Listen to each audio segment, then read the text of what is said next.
Welcome to Madame Raven's. This way to the library. She's been expecting you.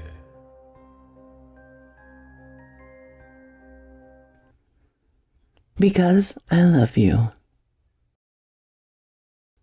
Though only a couple of centuries have passed, it feels like a lifetime ago. I was only 8 when my mother took me away from my home in Ireland. My father worked hard at the docks, unloading fish throughout the day, always stinking of it. My mother, being a conservative woman, rarely complained. I think it may have been an offense to her deep down, a wound that festered over the years, finally bubbling to the surface, making itself known in all its fetid glory. My father was the same, holding in his emotions until they boiled over. I would probably be lying if I said I didn't deserve it. But if I was foolish enough to cross his path while he was deep in the jug, I would usually end up with a pretty good shiner. As I stated, it wasn't me who set the wheels into motion. I swear my mother goaded the man on purpose, and the beatings on her was as regular as you like. His usual complaint would be his drinking. I didn't see anything wrong with it myself as a boy, and over the years I can see the desire to escape the troubles of life, if for only a little while. I can't remember it so well anymore, but I do recall the wooden mug exploding against the wall, having just missed my mother's head. She had been going off on him again as soon as he came through the door about wasting good coin on that poison. I used to get so angry, yelling at her in my head as to why she would be stupid enough to instigate him. That night was different, however. That night, he beat her every color but flesh. I just sat myself in the kitchen corner, praying to God and all the saints listening that it would end soon. After a bit, it did. I worked up enough courage to tiptoe to my bedroom, making my way carefully around broken furniture. My poor mother was a sight, having crawled her bloody mess of a self underneath the table. I had almost made it too until I stumbled over a busted stool. He turned his head, and I swear the fires of hell burned in them eyes. I can't recall what he said, but in seconds he was on top of me, smacking me around. I begged him to stop and cried so loud I didn't even hear the fire poker knock him in the head. I just remember that it did stop, and a great weight fell on top of me, threatening to push the very life out of my lungs. I looked up, and my mother, bloodied and swollen all over, pulled him off. Without so much as cloth or coin, we left. It was a miserable time after that. The weather was late fall,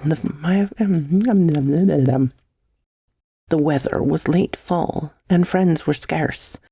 We made it halfway across the country to the town of Galway. It wasn't nearly as big in those days. However, it was plenty big for what I was used to. We made our home in a small shelter that was neither warm nor clean. I was no more than a street urchin, and my mother was now a whore. I didn't see her much. She spent most of her time in a warm bedroom with plenty of men. It made me hate her even more. The days grew shorter, and soon snow covered the town. It was rare to see my mother, and never during the day. She would come by and bring me crusts of bread and cold broth. I ate. It was nothing like the hot stews we'd have in our childhood home. It seemed I was always hungry now. I didn't bathe, and when the itch of my wool coat was compounded with the bites of lice and other little bugs, I began to cough. Just an imitation at first, and of course I had been sick before, but it turned into something much worse. Day by day I could feel my windpipe tighten. I tried to cough up the swollen skin, but only blood would produce. I slept a lot more, as it was preferable to the agony of consciousness. But even then, I could still feel the choking metallic heat that burned inside of me. I fell asleep once more, and I dreamed of my aunts and uncles and every relative that had long since passed, and even met a brother I didn't know I had. That was the last time I would ever know such peace and happiness. All at once I felt myself being yanked back hard, like someone pulling me by the scruff of the neck. There was a great gasp as my eyes shot open, and the pain in my body was incredible. The closest I can describe it is the feeling of all muscles, joints, and tendons cramping together in one great squeeze. Strangled gurgles escaped my throat, though my internal screams were much louder. I felt the muscles in my chest give one final thump, and then nothing. The muscles in my body released as much as the same rate as the heat from inside me. I opened my eyes, and everything was as sharp as a bell.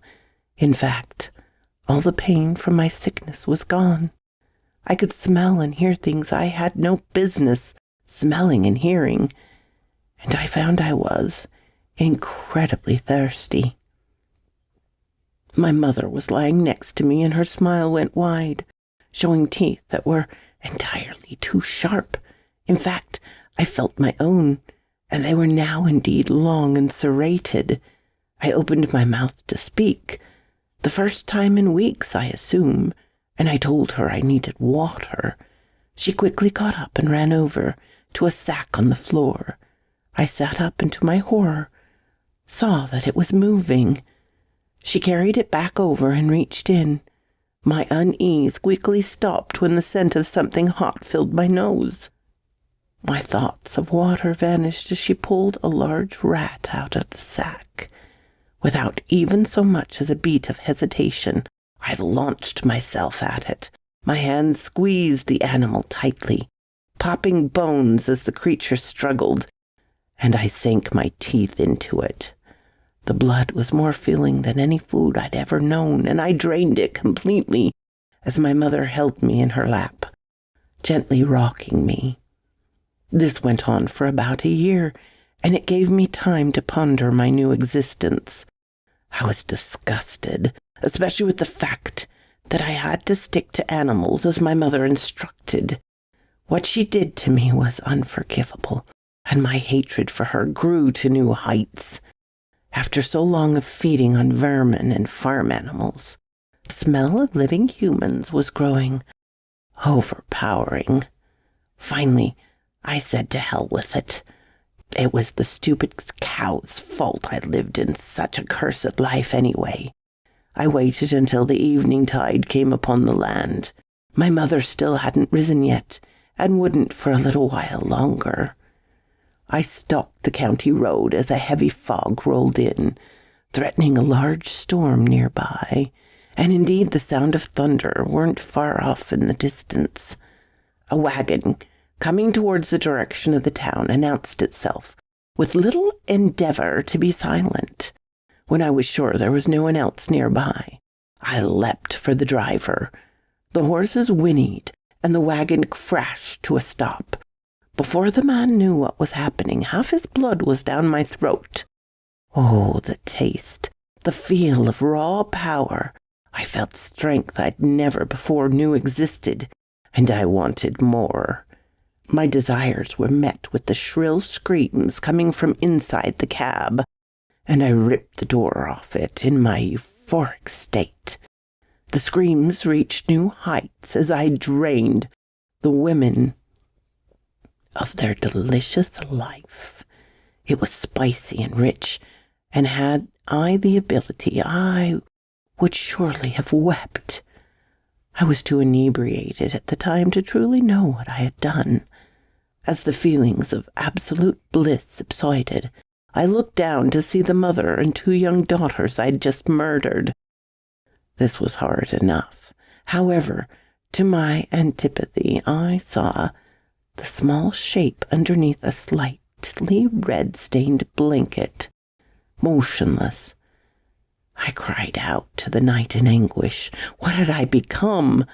I knelt to the ground, screaming, And for too long, a small company of men that rode on horseback from Galway came upon me. They saw the mess of carnage, and the chase had begun. As impressive as my new speed was, the horses gained quickly. I ran into the empty, fog-filled streets, and my mother grabbed hold of me. We raced to the graveyard that had served as our home. I began to feel safe, but I was a fool. There was no place to hide and little time. My mother pulled me over to a small tomb, pushed the heavy slab over, and hurried me inside. An age of decay overtook me, and the bones rattled beneath my form. I would have resisted had I known what was coming, but in the jumble of confusion, I just watched my mother whisper, "I love you," and she pulled the lid back over me. It was hard to hear, even with my heightened sense. However, I could make out Mother's screams. They were relentless, and after that, nothing. 200 years or so have gone by. I lost track. I write novels to pass time, but not a night goes by that I don't regret the way I squandered my time with my mother. I am, however, ever thankful for all that she sacrificed for me. For all the times I have to ask why, the answer is always the same. I do my best to feed upon animals, though I do slip from time to time. The one thing that keeps me on track is the letter she slipped in with me that horrid night. My dear Bram, I feared this day would eventually come, so I want you to have some sort of closure. Should you ever lose me, I know you hate me for all the things you've had to go through in life, and if I could change them all, I would. You were the only important thing in my life. I couldn't stand by and watch your father abuse you. I gladly sold my body in return for a safe place for you to stay, as I had nothing else to offer for coin. When I saw you grow sick and almost die, I had a friend turn you into something else. It was heartbreaking for me to do, however. I couldn't lose you. I changed myself so you wouldn't have to be alone. I also know your anguish of having to feed on animals, but I didn't want you to harm another soul. I can't say how it will end, but just know that I will always be there for you in any possible way. If you ever have to ask why, just know that it's because I love you. Please forgive me, my son. Love always, your mum, Charlotte Matilda. So quoth this raven. Thank you so kindly for stopping by my chateau, my darlings. It does mean so much to me. Please, if you have not subscribed, as many of you have not, please do so. Give me a like so I know what you would like to hear. And comment. I always love to read your comments. And special thanks to my Patreon and membership supporters. Ciao, darlings.